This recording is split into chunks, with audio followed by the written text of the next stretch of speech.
Hello everyone, welcome back to my new video. আরও একটি সুন্দর ভিডিও নিয়ে তোমাদের সামনে আমি ইতি হাজির হয়ে গেলাম। আশা করি তোমরা সবাই ভালো আছো। সো চলো নতুন ভিডিওটি শুরু করা যাক। প্রথমে ইউজ করে নিব প্রাইমার, আর এটা হচ্ছে নো পোর ব্লেমের একটি প্রাইমার।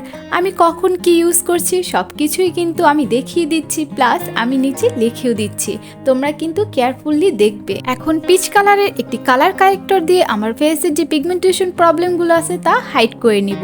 এরপর আমি নিয়ে নিচ্ছি আমার পছন্দের একটি ফাউন্ডেশন, আর তা হচ্ছে মেবলিন ফিটমির একটি ফাউন্ডেশন, আর শেড হচ্ছে 228।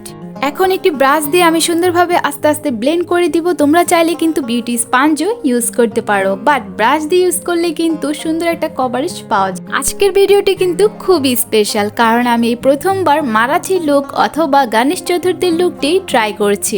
আই হোপ সো আজকের ভিডিও, আজকের টিউটোরিয়াল তোমাদের ভালো লাগবে। এরপর আমি একটি লিকুইড ব্লাশ ইউজ করে নিচ্ছি, আর এটা হচ্ছে O2O এর একটি লিকুইড ব্লাশ।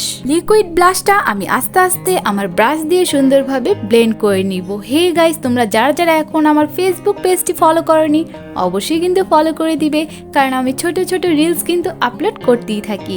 এরপর ঠিক আমার স্কিন টোনের সাথে ম্যাচ করে একটি কনসিলার ইউজ করে নিলাম। তারপর একটু হাইলাইট করার জন্য একটি হাইলাইটার কনসিলারও ইউজ করে নিলাম। কনসিলারটি একটি ব্রাশের সাহায্যে সুন্দরভাবে আস্তে আস্তে ব্লেন্ড করে দিব। সামনে কিন্তু আরো সুন্দর সুন্দর ভিডিও এই চ্যানেলে আসতে চলেছে, সো স্টে টিউন। আর আমি কিন্তু প্রতিদিনই শর্টস ভিডিও আপলোড করার ট্রাই করি। তোমরা কিন্তু প্রতিনিয়তই এই চ্যানেলে সুন্দর সুন্দর আপডেট পেতেই থাকবে। ফুল বেসটাকে আমি সেট করার জন্য ফিটমির একটি লুজ পাউডার ইউজ করে নিচ্ছি। এই মনসুন মৌসুমে অথবা গরমের দিনে কিন্তু আমাদের বেসটাকে সুন্দরভাবে সেট করা খুবই প্রয়োজন। টেকনিকের এই ব্রঞ্জারটা দিয়ে আমি একটু ব্রঞ্জিং করে নিব আমার এই গোল ফেসটাকে, এই বোচা নাকটাকে একটু সরু করার জন্য। এখন যেহেতু ফেস্টিভ সিজন চলছে, তোমরা চাইলে কিন্তু যে কোনো ওকেশনে ঘরে বসে এই লুকটি ট্রাই করতে পারো। আমার বিগিনার সাপোর্টের জন্য কিন্তু আমি স্টেপ বাই স্টেপ দেখানোর চেষ্টা করি। এরপর আমি জুভিয়াস ব্লেজের একটি ব্লাশ আমার ফেসে দিয়ে নিলাম। তারপর এই সব কিছু পাউডারগুলো সেট করার জন্য ইউজ করে নিচ্ছি একটি সেটিং স্প্রে, আর এটা হচ্ছে অ্যানাস্তাসিয়া বেভারলি একটি সেটিং স্প্রে। ওয়েট অ্যান্ড ওয়াইল্ডের একটি হাইলাইটার দিয়ে আমার ফেসটাকে এখন চকচকানি বানিয়ে দিব, মানে ফেসে এখন হাইলাইটার ইউজ করব। আমি যা যা ইউজ করছি সবকিছুরই কিন্তু শেড নাম্বার আমি ডেসক্রিপশন বক্সে দিয়ে দেবো, তোমরা চেক করতে ভুলে যাবে না। ফাইনালি সময় হয়ে গেল আই মেকআপের। তোমরা দেখতেই পারছো অলরেডি আমি একটা আই মেকআপ করা। এরপর আমি বাকি আই মেকআপটা তোমাদের সাথে শেয়ার করব। প্রথমে আমি নিয়ে নিচ্ছি একটি প্যালেট, আর এটা হচ্ছে W7 এর একটি প্যালেট। আই মেকআপে কিছু বলার নেই, তোমরা কিন্তু ধৈর্য সহকারে দেখবে, আস্তে আস্তে বাসায় ট্রাই করবে, তাহলেই কিন্তু তোমাদের হাতটাও পারফেক্ট হয়ে যাবে, আমার থেকেও সুন্দর হবে।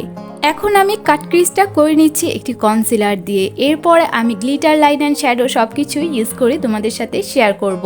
হে গাইস, তোমরা যারা যারা এখন আমার এই ইউটিউব চ্যানেলটি সাবস্ক্রাইব করনি অবশ্যই কিন্তু সাবস্ক্রাইব করে অল নোটিফিকেশনে ডান করে দিবে। আমি খুবই চিকন করে আইলাইনার দিয়ে নিব, তোমরা চাইলে কিন্তু টানা টানা করেও দিতে পারো, বাট আমার মনে হলো এই লুকটার সাথে একটু চিকন করে দিলেই ভালো লাগবে।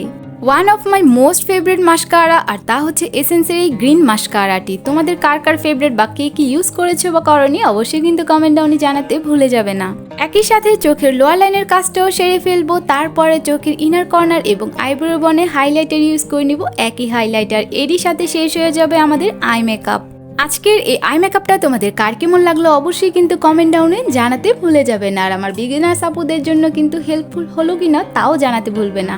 এরপর আমি লিপস্টিকও ইউজ করে নিলাম। Hey guys, here is my final look. I hope so আজকের ভিডিও, আজকের টিউটোরিয়াল, আজকের এই লুক তোমাদের ভালো লেগেছে। ভিডিও ভালো লাগলে কি করতে হবে, অবশ্যই চ্যানেলটি সাবস্ক্রাইব করতে হবে। আমাকে ইনস্টাগ্রামে, টিকটকে এবং আমার ফেসবুক পেজে ফলো করতে কিন্তু ভুলে যাবে না। নেক্সট টাইম অন্য কোনো লুক নিয়ে, অন্য কোনো ভিডিও নিয়ে আমি আবারও হাজির হব। So bye bye.